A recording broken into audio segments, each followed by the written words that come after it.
What is going on, Blend FLC? It's me, Pastor Caleb, and thank you so much for tuning in. I hope you guys have been having a great week. Hope you didn't eat all of your COVID-19 quarantine snacks already. Hope you haven't watched all the Netflix and Hulu and Disney Plus and BET Plus shows. Actually, I just heard, guys, that BET Plus is running a special that they're doing, like subscribe for free. Ooh, just hit the mic. Subscribe for free. And for this next 7 days or whatever, I might have to jump on that. Anyway, we hope that you guys are enjoying this and are staying safe. We want to bring to you guys this Wednesday night Devo, though, and I'm really excited about this because it goes past just a spiritual principle and something that I believe is very applicable to our everyday life. At least it's been applicable to my life, and so just wanted to kind of share that with you guys. So Matthew chapter 12, verse 33 says, "A good tree gives good fruit.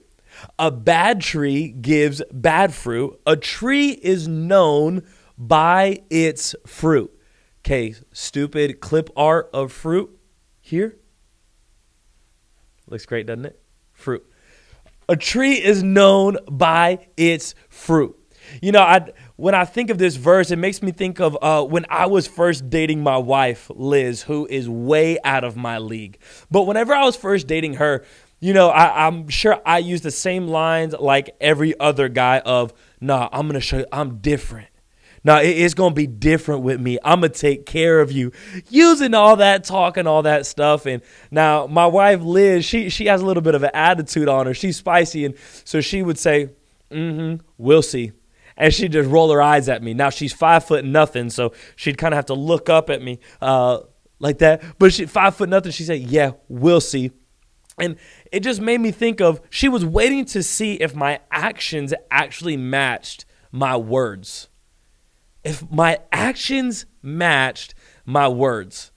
I can think of so many times where I have said things, and maybe things that I actually intended on doing, but my actions didn't meet up to it. My mom would tell me clean my room, and I would say, yes, ma'am.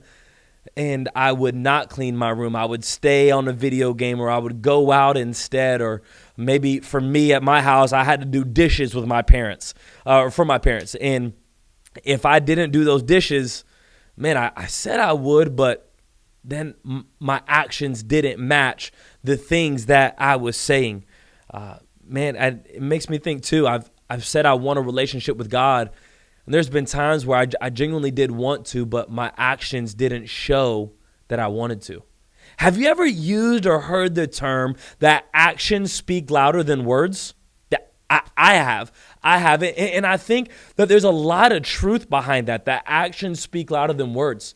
I don't want my wife to just tell me she loves me. I want her to show me. I don't want my friends to just say that they have my back. I want to see that they have my back. I want them to be there to support me, to encourage me, to help uplift me whenever I'm feeling down. And I think there's times where we also need to let our words speak, because words matter. You know, we say this a lot, sticks and stones may break our bones, but words will never hurt me. That little kids talk, man, that is so wrong. Have you ever been hurt by something that someone has said? Me too. Are you still hurting from something that someone said about you? Whether it's you're unqualified, you're unworthy, you're a mistake, you shouldn't be here. They've called you names, derogatory names that you should not have been called. Ladies, maybe you've been called something, an explicit term that nobody should have ever called you.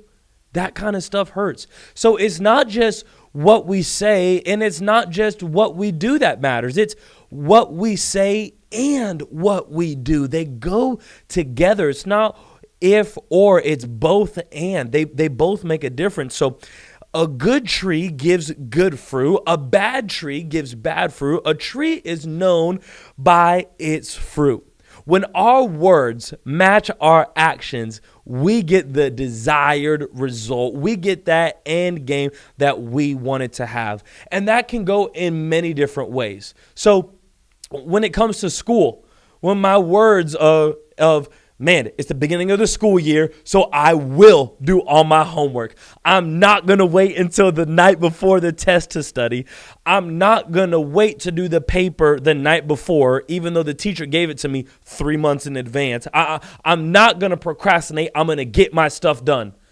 Imagine if we actually did that. Imagine that. Imagine that headaches that you would not have had, the anxiety that would not have been there, the freedom that you could have had. Imagine if we do it with our parents, with chores, when we say we're going to do something and then we do it immediately. The respect that our parents would have for us, the freedom that they would give us, the trust that we would gain from our parents. Imagine if we develop the relationship with God that we say we want to have. You know, we can't just say it. We got to work for it. But man, when we work for that relationship with Christ, I love that it's not just us running after him, but it's him running right back after us, that he meets us where we are, that we don't have to be perfect in order to pursue him. But in our pursuit, and in our pursuit of him being a perfect God, that's where magic happens. That's where we get to encounter him in ways that we couldn't even imagine. So I want to encourage you. What result do you want? What is it that you want to gain? What is it that you would like to see happen? Find out what that is, speak it into existence, and then do everything you can to run full force after it. Because we are not defined by what we say. We're really not even defined by what we do. We're defined by the result that we obtain. Now, the result is completely up to us. At Free Life Chapel, we had a guy by the name of Ronnie Doss come, and he was speaking some amazing motivational self-leadership things. And that was a principle that he was teaching. It's not what we say, it's not what we do, but it's the end result that matters. Our end result will let us know the intention behind everything that we did. Do we mean what we say? Are we going through worthless, meaningless actions? Or do our actions actually have a purpose? Listen, your time is way too valuable to just be living and existing in life.